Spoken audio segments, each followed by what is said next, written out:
কাওড়াটা বাকি আছে এখনো, এটা সাঁতলাবো। এখানে হচ্ছে মসুর ডাল, আর এখানে মাছের ঝোল ফুটে গেছে। এই যে দেবো মাছ, 500 মাছ আলু দিয়ে ঝোল।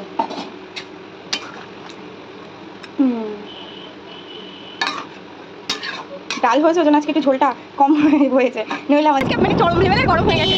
একটা গামছা নিয়ে, প্রথমে একটা গামছা প্রথম থেকে ব্যবহার করা হয়েছিল, সেইটা অনেকদিন হয়ে গেছে। তারপরে আমি মানে মোটামুটি 5-6 মাস আগে থেকে আমি ওকে বলছি কি একটা গামছা কিনতে হবে, একটা গামছা কিনতে হবে। আমাকেও কিনতে দেয় না আর নিজেও কিনে না, শুধু বলে যে হ্যাঁ আমি নিয়ে আসবো, আমি নিয়ে আসবো, আমি নিয়ে আসবো। এই করে করে সেই গামছাটা ছিঁড়েই গেল, সবুজ কালারের, তোমরা চিনেই থাকবে। তারপরে আমি এই দুটো কিনলাম না পেরে, তখন আর কিছু করার নেই, সেটা ছিঁড়েই গেছে পুরো। এবার এই গামছা দুটো সামহাও খারাপ হয়েছে, মানে মেটেরিয়ালটা মিক্স আছে। এবার কত তো ধরি আমি বুঝি, আমার পছন্দ হয়েছে আমি কিনে নিয়েছি। তারপরে কি হবে সেটা তো আমি জানি না। ও কালকে একটাই গামছা কিনে এনেছে, এই গামছাটা আমার অসুবিধা হচ্ছে, মানে মেটেরিয়ালটা ওরকম বলে কালকে একটা গামছা কিনে এনেছে। তাহলে একটা, আমি যখন ভালো জিনিস পাচ্ছি তাহলে আমি একটা কেন আরেকটা নেবো, যাতে একটা মানে নষ্ট হয়ে গেলে আমি আরেকটা ব্যবহার করতে গেছে। এখন বাড়ি যাচ্ছি, বাড়ি এখনো দিয়ে এডিট করবো, আজকে ভাবলাম চুলটা একটু এরমভাবেই বাঁধি। তো একটা হলো তো কি কেসার বালে ব্যাগ এখানে রেডি, আর এগুলো কালকে পরে যাবো দুজন, সেগুলোও বার করে রেখেছি। এই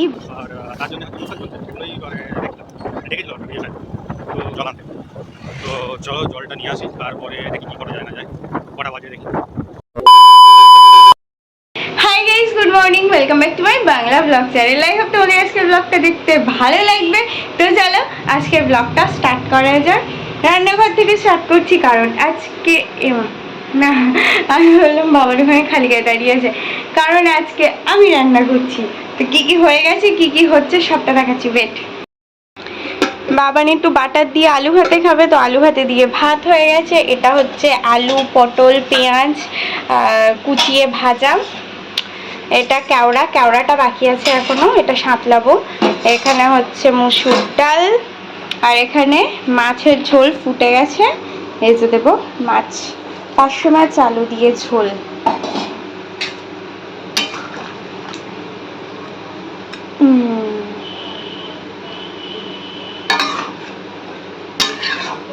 ডাল হয়েছে ওই জন্য আজকে একটু ঝোলটা কম হয়েছে, নইলে আমাদের যা ঝোল লাগে। and this is done. আর এখানে বাবানের অফিসের টিফিন গোছাচ্ছি আমি, ডাল ভাত এগুলো ঠান্ডা হয়ে গেছে, মাছের ঝোলটা জাস্ট তুলে দেবো, এটা দাদুর গোছানো হচ্ছে। Good morning and welcome to the purple paradise. তো সকালবেলা মানে মোটামুটি কমপ্লিট ফ্রেশ হয়ে, আর এখন যাচ্ছি হচ্ছে পড়াতে। যতদূর বাড়ি চেষ্টা করি তাড়াতাড়ি যাবো, তাড়াতাড়ি উঠলেও সে এটা ওটা করতে করতে আর তাড়াতাড়ি হয়েই ওঠে না, আর সে লেট হয়েই যায়। আজকেও লেট হয়ে গেছে, তো সাইকেল নিয়ে বেরিয়েছি। তো চলো এখন যাই। বাজে 7:50 আর পড়ানো শেষ, যাচ্ছি এখন বাড়ি। তো চলো যাই, গিয়ে দেখি কি করা যায়। আচ্ছা, বাড়ি গিয়ে যাব হচ্ছে জল আনতে যাব। তো চলো বাড়ি যাই আগে, তারপরে দেখছি কি করা যায় না যায়। বাড়ি এসে ব্যারেল ট্যারেলগুলো নিয়ে এখন যাচ্ছি হচ্ছে জল আনতে। তো চলো জলটা নিয়ে আসি, তারপরে দেখি কি করা যায় না যায়, কটা বাজে দেখি। তো চলো এখন যাচ্ছি জল আনতে। জল নেওয়া কমপ্লিট। ওইদিকে দুটো ব্যাগ আছে আর এখানে ব্যারেল। তো এখন যাব বাড়ি।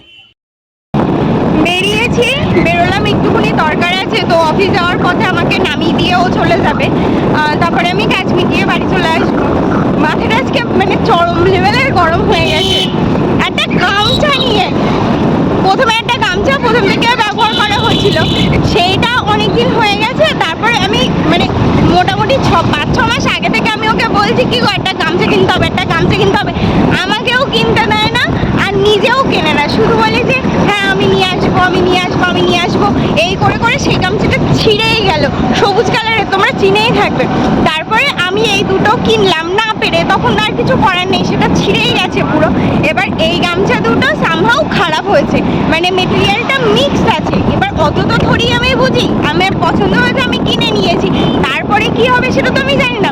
ও কালকে একটাই গামছা কিনে এনেছে, এই গামছাটা ওর অসুবিধা হচ্ছে, মানে মেটেরিয়ালসটা ওরকম বলে কালকে একটা গামছা কিনে এনেছে। তাহলে একটা, আমি যখন ভালো জিনিস পাচ্ছি তাহলে আমি একটা কেন আরেকটা নেব, যাতে একটা মানে নষ্ট হয়ে গেলে আমি আরেকটা ব্যবহার করতে পারি, সেইটা নিয়ে সকাল থেকে আমার মাথা খারাপ করে দিচ্ছে।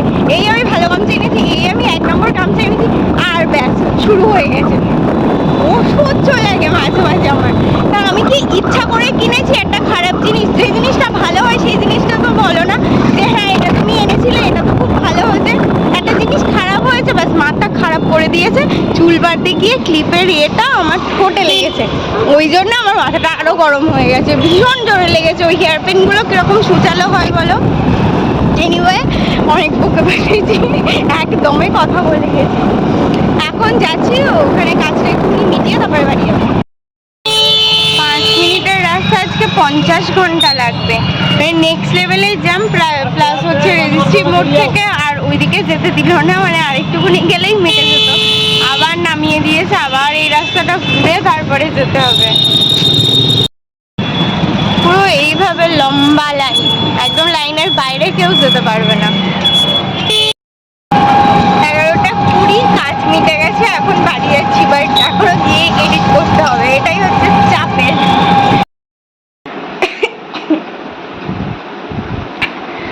12:10 আর হচ্ছে বাড়ি এসে চেঞ্জ করে হাত মুখ ধুয়ে আমি এডিট করতে বসেছিলাম, কারণ এডিট কিচ্ছু করিনি, এই জাস্ট পাবলিশড করলাম।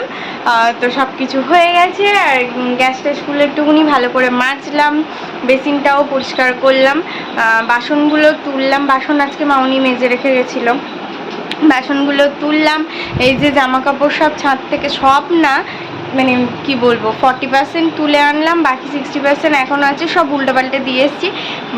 মেঘ তো করে এসেছিলো, বাট আবার এক্ষুনি রোদ্দুর বেরিয়েছে, তো এটা ভালো করেছি যে সব উল্টোপাল্টে দিয়ে এসেছি, শুকিয়ে যাবে। আর হচ্ছে তো মোটামুটি সব কিছু হয়ে গেছে। আর রোদ্দুরটাও যখন বেরিয়েছে, আজকে আমি সকালে স্নান করিনি, তো এখন যাই গিয়ে ফ্রেশ হয়ে নিই, তারপরে প্যাকিংও স্টার্ট করতে হবে, কারণ কালকে সকালে বেরোবো। সেন্টারতে বেরোলাম, যাব আগে ব্যাংকে, তারপরে যাব ব্লকে, কতগুলো জিনিস নেওয়া রয়েছে সেগুলো নেব, নিয়ে তারপরে মাসুদার আমি যাবো একসঙ্গে বাড়ি। চলো যাই। ছিলাম হচ্ছে ব্লকে, স্মৃতি দিবস উদযাপন হচ্ছে, আর তার জন্য হচ্ছে অনুষ্ঠান চলছে, সেগুলোই মানে দেখছিলাম, ডেকেছিল আর ভিডিও সাহেব। তো এখন যাচ্ছি হচ্ছে বাড়ি। রেডি হয়ে গেছি, আর কাল যেহেতু শ্যাম্পু করবো, তো আজকে ভাবলাম চুলটা একটু এরমভাবেই বাঁধি, তো একটা চুল এখানে বেঁধে নিয়েছি, এখন বেরোচ্ছি। বাড়ি এসে হাত মুখ ধুয়ে ফ্রেশ হয়ে এখন যাচ্ছি হচ্ছে পড়াতে। তো চলো পড়িয়ে আসি। এসেছি তো 7:10, তারপরে এসে ভাতটা বসিয়ে দিয়েছিলাম আগে বাড়ি এসেই। এবার ঠিক আছে, বাড়ি এসে ভাতটা বসিয়ে দিয়েছিলাম, ভাতটা হয়ে গেছে অনেকক্ষণ আগে। মানে ফ্যান ছাড়তে বসিয়ে আমি ঘরে এসেছিলাম। ঘরে এসে কি করছি, এই করছিলাম, প্যাকিং করছিলাম। এই যে ব্যাগ এখানে রেডি, আর এগুলো কালকে পরে যাব দুজন, সেগুলোও বার করে রেখেছি। এই বৃষ্টির মধ্যে আমি আসলে জিন্সটাই আনতে ভুলে গেছি বাড়ির থেকে। এখানে শুধু জিন্স তো খুব একটা পরা হয় না, তো একটা জিন্সই থাকে, এই হোয়াইটটাই আছে এখন। কদিন আগে দুখানাটাও ছিল, ডেনিমটাও ছিল, বাট কি হয়েছে, আমি বাড়ির থেকে প্রচুর জিনিস আনতে, ইনফ্যাক্ট কিছুই নিয়ে আসিনি, মানে এত মানে কি করে আমি পুরো মাথা থেকে আমার আউট হয়ে গেছে জানি না। না একটা লিপস্টিক এনেছিলাম, না একটা ফাউন্ডেশন, ইভেন একটা জুতো পর্যন্ত আনিনি, মানে স্লিপার এখানে আছে, সেগুলো ভালো মানে বিয়ে বাড়ি পরার জুতো, ওই জুতো পরে তো আর আমি চলতে পারবো না। স্লিপারটা নিয়ে আসবো, বাবার না শুটা পরতে দিচ্ছে না, বলছে একেবারে পুজোতেই পরবে, নতুন শু কেনাও আছে। বাট সেই চক করে সে আমি স্লিপারটা পর্যন্ত বাড়ি ভুলে এসেছিলাম। জন এসে আগের দিন বিকেলবেলা দিয়ে গেছিলো, তখন সেগুলো আর ব্লগ করা হয়নি। ফাউন্ডেশন, দুখানা লিপস্টিক, মা কী কী পাঠিয়েছে আমি তাও জানি না, দেখিও নি, যেভাবে দিয়েছে ওইভাবে রেখে দিয়েছি, এখন দেখতেও হবে সেগুলো। আর তো বাধ্য হয়ে আমার এই নতুন জিন্সটা বার করতে হয়েছে। জিন্সগুলো সব এখানেই কেনা ছিল, দুটো জিন্স কিনেছি, একটা প্যান্ট কিনেছি, দেখানোও হয়নি। আমি অ্যাকচুয়ালি কিছুই করছি না, কেন করছি না জানি না। 4-5টার বেশি টপ কিনেছি। আগের দিন একটা পরে সিসি1, যেদিনকে ক্যারেটল্যান্ড গেলাম ওই দিন যেটা পরেছিলাম ওটাও নতুন, আর কাল যেটা পরবো সেটাও নতুন, বার করেই সব রেখেছি। আমি ভেবেছিলাম একটা হল ভিডিও বানাবো, কারণ প্রচুর কিছু কেনা হয়েছে, বাট কিছুই তোমাদেরকে দেখানো হয়নি। যাই হোক, তো মোটামুটি যা হবে হবে। বৃষ্টির মধ্যে পরতে ইচ্ছা করছে না নতুন জামা কাপড়, এটাই হচ্ছে আসল কথা, বাট নাথিং টু ডু। তো ওইগুলোই পরে যাব, কিছু করার নেই। আর ব্যাগটা মোটামুটি গোছানো হয়েছে, বাকি টুকটাক কিছু আছে যেগুলো কিনা সকালে নেব, যেমন ব্রাশ, এরকম ধরনের। এই হচ্ছে ব্যাপার। আর ভাত হয়ে গেছে, তো এখন তরকারি গরম করতে বসিয়ে দিয়ে এসেছি। হয়ে গেলে তাড়াতাড়ি ডিনার করব ভেবেছিলাম 8টার মধ্যে, কিন্তু সেই 8:30 বেজে গেল। এখনও খেতে খেতে আমার 9টা বাজবে। অনেক তরকারি আছে, সেগুলো সমস্ত গরম করতে করতে পুরো শেষ। খিদেও পেয়েছে, পা দুটো যন্ত্রণা করছে, কেন জানি না, প্রচুর রকম প্রবলেম হচ্ছে। এনিওয়ে এখন যাই, তাড়াতাড়ি তরকারিগুলো গরম করে ডিনার করি।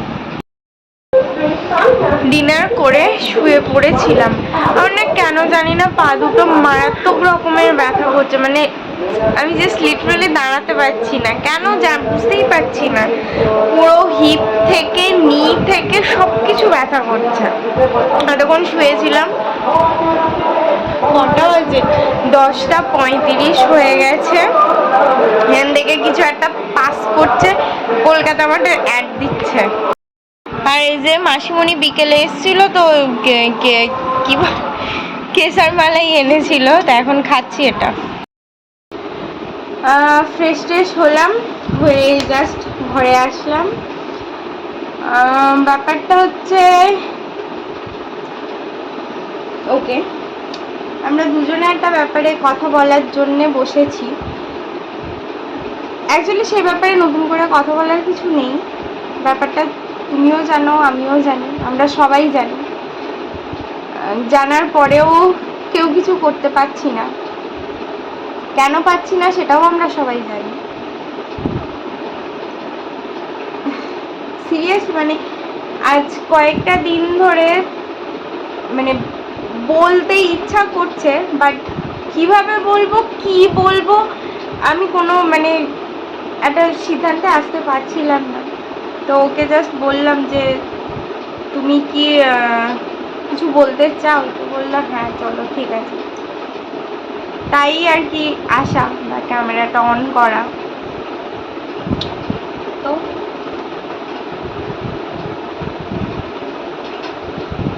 হচ্ছে যে ঘটনাটা ঘটেছে সেটা তো আমরা সবাই জানি, জানি ইন দ্য সেন্স আমরা তো আর স্পটে ছিলাম না কেউই।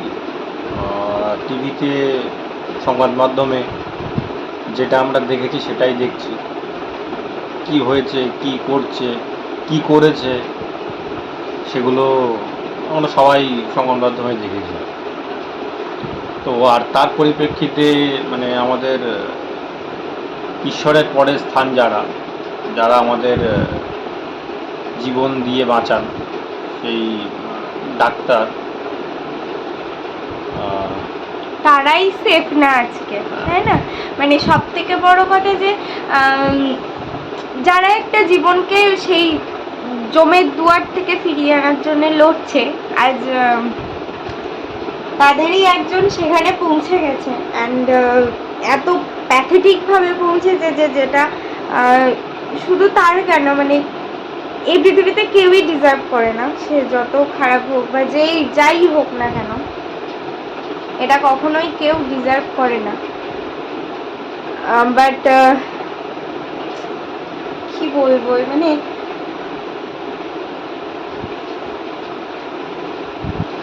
অ্যাকচুয়ালি আরজি কর হসপিটাল যখন শুনেছিলাম, দিদা যখন বেঁচে ছিল, দিদার পায়ে চোট লেগেছিল।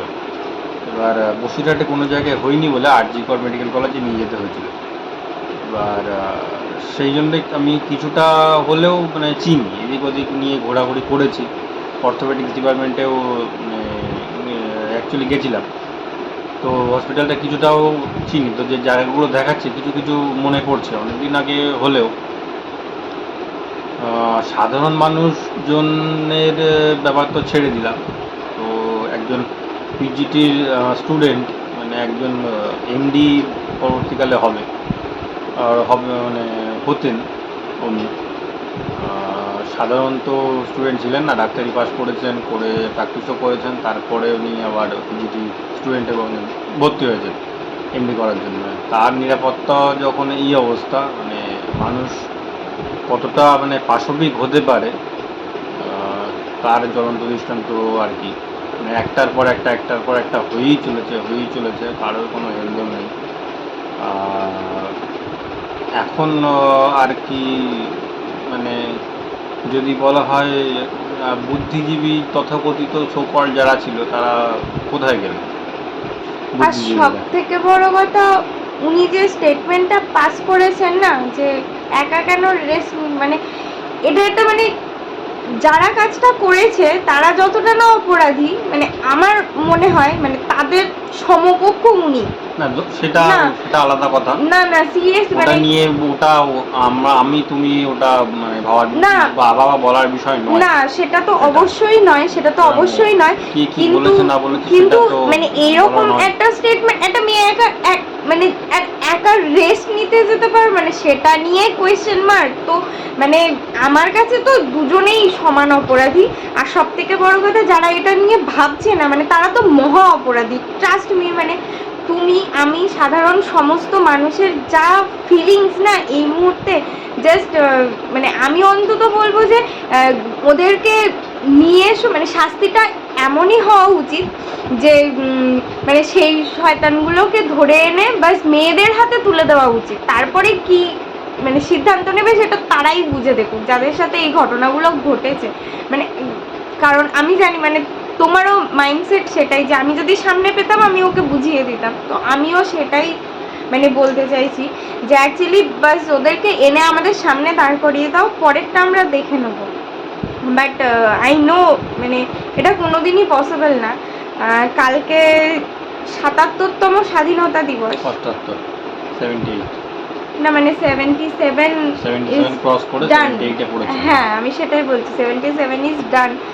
তো মানে সেখানে দাঁড়িয়ে তার ঠিক মানে আগে কিছু একটা এই মানে এই লেভেলের ঘটে গেল, মানে যেটাকে নিয়ে আমার সত্যি মনে হয়, মানে বাংলাদেশের ঘটনা আমার মনে হয় যে অনেক ভালো, যে ওরাও মানে কিছু একটা করেছে অ্যাটলিস্ট, মানে সে যাই হোক, মানে যে কোনো দৃষ্টান্ত দিয়েই দেখো না কেন, বিচার করো না কেন। বাট এই যে জিনিসগুলো দিনের পর দিন হয়েই যাচ্ছে অ্যান্ড সেটাকে স্টপ করার দিকে কারোর কোনো নজরই নেই। তার মধ্যে আজকে আবার কোনো মানে বিশাল সেলিব্রেশন যাই হোক হচ্ছে, কেক কাটা হচ্ছে, খাওয়া দাওয়া হচ্ছে, তো যাই হোক মানে বিশাল ব্যাপার হচ্ছে। বাট যে জিনিসটা নিয়ে হওয়ার কথা ছিল অ্যাকচুয়ালি সেই জিনিসটা নিয়ে কিছু হচ্ছে না। আর জানি না কবে হবে। আজকে হচ্ছে টাকি কলেজ মোড়ে সন্ধ্যে ৬টা থেকে ছিল প্রতিবাদী মিছিল। তো মানে সত্যি বলছি, আমার মতো হয়তো তোমারও যেতে ইচ্ছা হয়েছিল, বাট ওই যে রাত হয়ে যাবে, এতটা রাস্তা কি করে ফিরবো, আমি নিজেই সেফটি ফিল করছি না। আমি কি করে যাব কোনো প্রতিবাদী মিছিলে, সিরিয়াসলি বলছি, মন থেকে বলছি। তো মানে এই জিনিসটা যেন আর না থাকে, আর কিছুই বলার নেই। কারণ আমরা যে জেনারেশনটা ক্রস করে যাচ্ছি, but what about our next generation? মানে তাদেরকে তো আমি সামান্য স্কুলে পাঠিয়েও মানে থাকতে পারবো না যে না ও সেফ আছে, এরকম কিছু। মানে কি বলবো, যেখানে নিজের সেফটিটাই আজকে এত বড় মানে প্রশ্নের মুখে দাঁড়িয়েছে। যে কোনো পরিস্থিতিতে আমি জাস্ট রাস্তায় বেরোচ্ছি, আদেও বাড়িতে ফিরবো কিনা সেটা সত্যিই আমি নিজেও জানি না। তো এরপরে কিছু আর বলার নেই, মানে কি বলবো, মানে লজ্জায় কি মানে লজ্জার কাছে লজ্জা পাওয়া উচিত, আর কিছু বলার নেই আমাদের সবাইকে।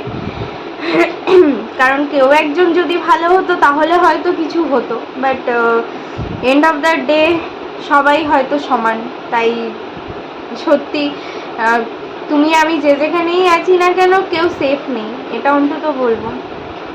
আর জাস্টিস তো চাই, যে কোনো প্রকারে চাই, বাট ওটাই হয়তো কোনো মানে কি বলবো, সামনে এমন বড় একজন রাঘব বোয়াল এসে দাঁড়িয়ে পড়বে যে তাদের কিছু করাই যাবে না, তো কি বলবো মানে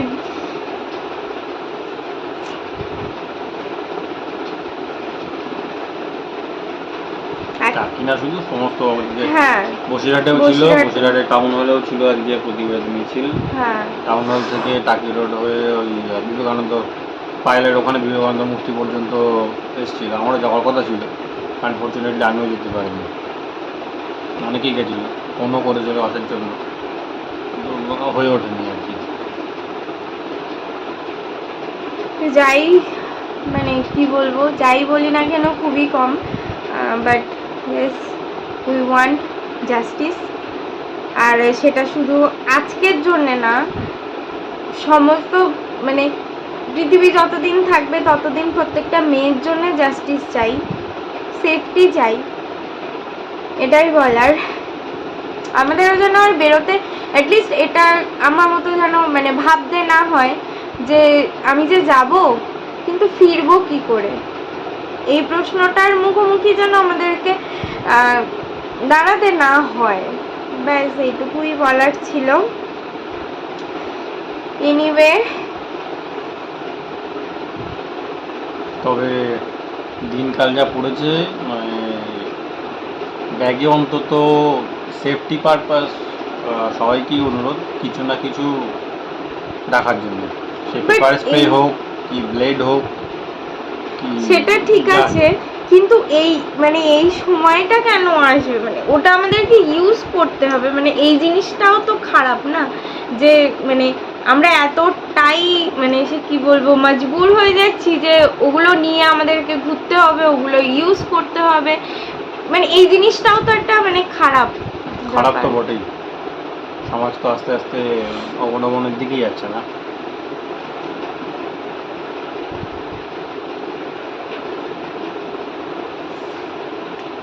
anyway, that's all for the day. I hope তোমাদের আজকে ব্লগটা দেখতে ভালো লেগেছে, অ্যান্ড হোপফুলি প্রত্যেকটা মেয়েই যেন একদিন মানে এগুলোর কথা যেন কোনো মেয়েকে একদিন ভাবতে না হয়, এতটা ভালো সমাজ যেন গড়ে ওঠে ইন ফিউচার। আর সেজন্য আমাদের সবাইকেই তো এগিয়ে আসতে হবে। বাট হ্যাঁ, আবার দেখা হবে কালকে with a brand new blog. Till then, tata, bye bye. আর happy independence day to all of you. কতটা হ্যাপি আর কতটা স্যাড সেটা তো আমরা সবাই জানি, সেটা আর বলার কিছু নেই। তবু স্বাধীন হয়েছি আমরা, অ্যাকচুয়ালি স্বাধীনের মধ্যেই কিন্তু পরাধীনতা লুকিয়ে থাকে। তো আর বেশি বাড়াবো না, অলরেডি 11 মিনিট হয়ে গেছে। তো ভালো থাক সবাই, মা বোনেরা দিদিরা আর বউ, ওটা তো অবভিয়াসলি বেশ প্রত্যেকটা মেয়ে, সমগ্র মার ভালো থাক। কালকে তো এক মায়েরও জন্মদিন, বাট মানে তার আগে এরকম প্যাথেটিক কিছু, আমি সিরিয়াসলি মানে আমি জানি আমি ভীষণ ইমোশনাল হয়ে পড়বো অ্যাট আ টাইমে, সো আমি জাস্ট কথা বলতে চাইছিলাম না, বাট ইটস ওকে। আবার দেখা হবে কালকে। কালকে আমাদের সকালে বেরোতেও হবে, কোথায় যাচ্ছি এই মুহূর্তে আর ভালো লাগছে না শেয়ার করতে, সেটা কালকেই বলবো। Anyway, tata, bye by, good night, stay safe. Changed for the better this time. I thought I would never be fine.